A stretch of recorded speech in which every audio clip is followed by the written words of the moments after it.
E para ter o estádio próprio, Rodolfo Landim, presidente do Flamengo, admitiu a possibilidade do clube virar SAF. Meus irmãos rubro-negros, sejam bem-vindos a mais um vídeo do canal Dom Ian Saudações Rubro-Negras. Nesse vídeo vou falar com vocês a respeito de Flamengo e Nova Iguaçu, que se enfrentam hoje em mais uma rodada do Campeonato Carioca.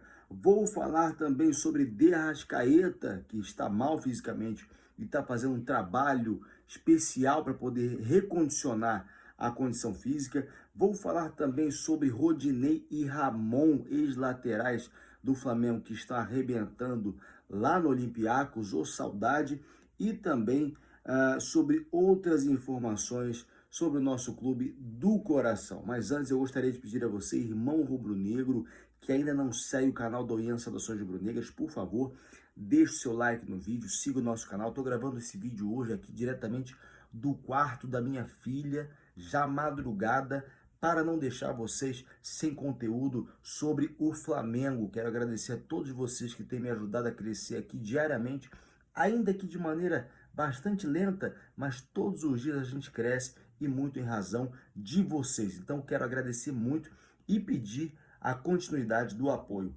Vamos falar então sobre Flamengo Flamengo e Volta Redonda. Eu falei Flamengo e Nova Iguaçu, Flamengo e Volta Redonda, que se enfrentam hoje pelo Campeonato Carioca, hoje 15 de fevereiro de 2023, e o Flamengo vai ter força máxima, a não ser com os desfalques que nós já sabemos, Bruno Henrique, Hugo Souza, o Léo Pereira, que está machucado desde do jogo contra o Al-Hilal, também o Felipe Luiz, que infelizmente, mesmo após a renovação, enfim, está lá, não consegue jogar, está mal desde a final da Libertadores da América.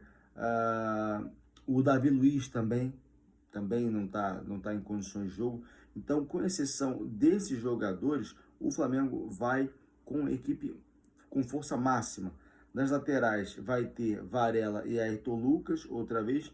E na zaga vai ter aí, provavelmente, Fabrício Bruno e o Pablo, tá? Além do Gerson, que volta à equipe depois de não poder jogar o jogo contra o Al-Ahly na disputa do terceiro lugar lá do Mundial. Infelizmente, ele foi expulso na partida contra o Al-Hilal, razão pela qual o Flamengo teve muitas dificuldades no segundo tempo, né? Ele volta à equipe então e provavelmente vai jogar do lado de Thiago Maia. E aquela coisa, né? Provavelmente vai continuar aquela deficiência na marcação, provavelmente vai continuar aquele buraco no meio de campo. Não tem o que fazer. Sai o João Gomes, enquanto no repouso não tem ninguém com a mesma característica.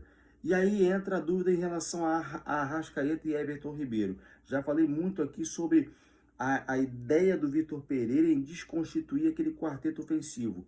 É agora? Será que em que momento isso vai acontecer? Então a ideia é que um deles seja poupado, Arrascaeta ou Everton Ribeiro, para a entrada de Everton Cebolinha, que vai ocupar aquela faixa central do campo, distribuindo a bola para o ataque, tal como fez contra o Al-Hilal e fez o Al-Ahly, do Egito, na disputa do terceiro lugar, e fez bem.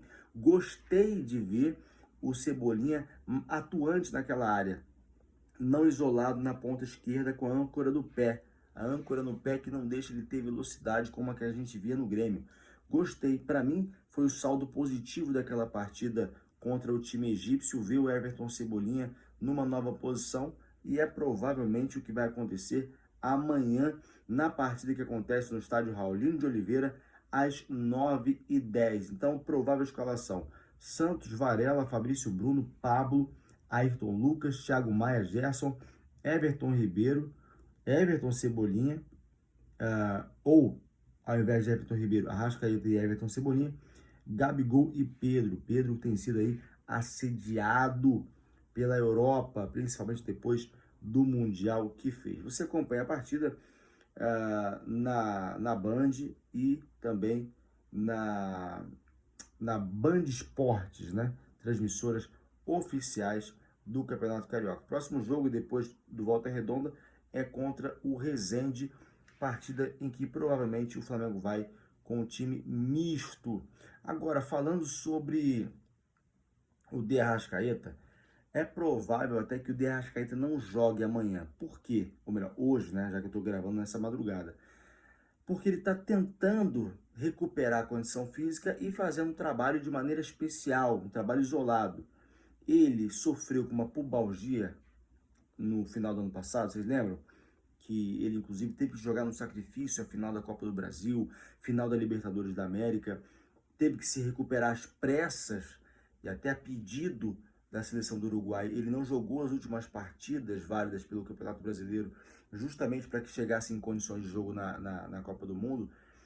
Ele ficou, tal como os demais, vários dias de férias, 40, 50 e poucos dias de férias, e voltou fora das condições adequadas. É um De Arrascaeta completamente diferente. Lento, não consegue criar.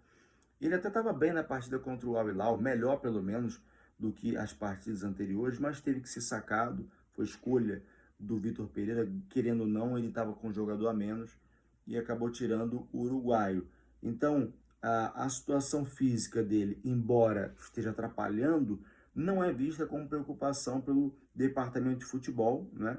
Ele está fazendo trabalhos individualizados, inclusive quando está fora do ninho do urubu, para poder melhorar a condição. Inclusive, depois de voltar de Marrocos, no próprio domingo, ele compartilhou nas redes sociais uma imagem dele fazendo um trabalho de recuperação com botas de recuperação muscular. É algo comum para os jogadores do Flamengo, mas ele fez questão de mostrar para a torcida que está tentando se recuperar da maneira mais breve possível. E a gente espera que isso aconteça de fato, porque ele é peça fundamental nessa equipe do Flamengo.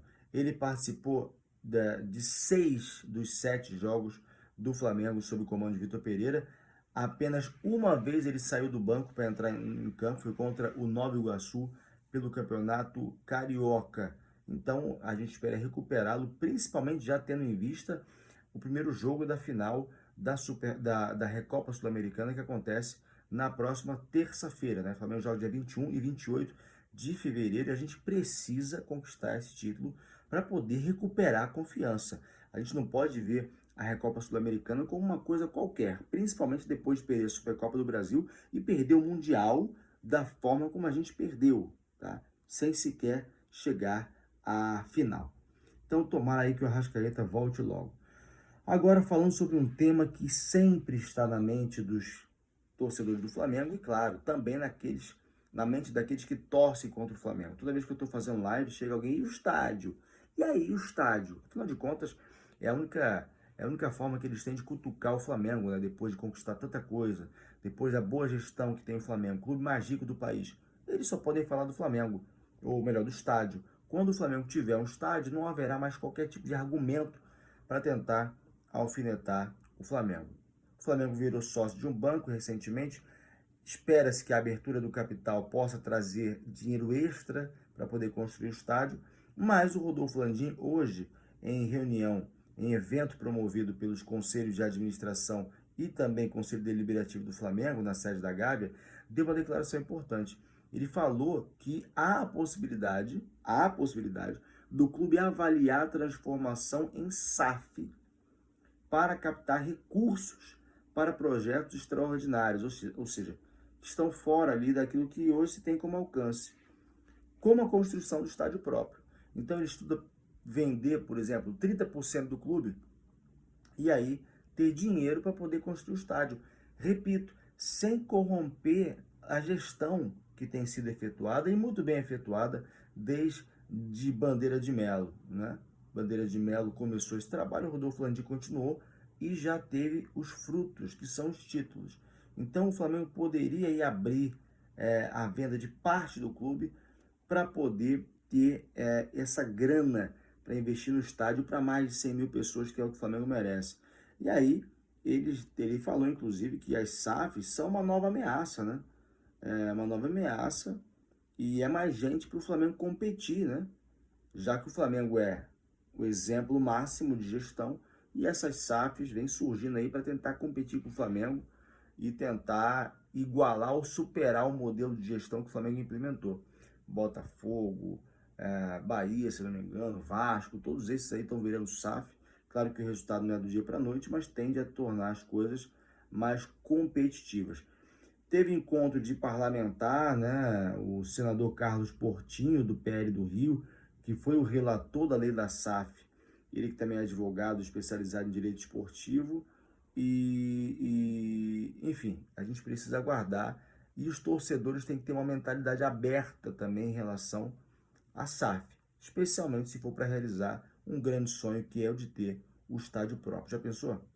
Agora, para finalizar, falando sobre Rodinei e Ramon, enquanto a gente está sofrendo, essa aqui é a realidade, com a qualidade dos laterais que nos sobraram, pode-se dizer assim, com exceção do Ayrton Lucas, que está jogando um bolão, foi comprado junto ao Spartak de Moscou por 7 milhões de euros, tem contrato até 2027, mas está chamando a atenção, inclusive, da Europa já. Ele tem 25 anos, é novo, está chamando a atenção outra vez de clube da Europa em razão do Mundial que fez.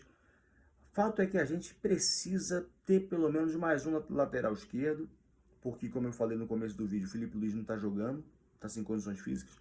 E na lateral direita, alguém que possa principalmente atacar e defender bem. Um jogador que faça isso. Já ouvi dizer, por exemplo, por que não contrata o Danilo e o Alexandro da Juventus? Tem contrato lá terminando, por que não contrata os dois, cada um de um lado? Não seria uma boa contratação, ou boas contratações? O Flamengo não tem condições? Claro que tem. Bom, Rodinei foi embora, a torcida pediu, mas o Flamengo não fez assim, esforço para poder ficar com ele.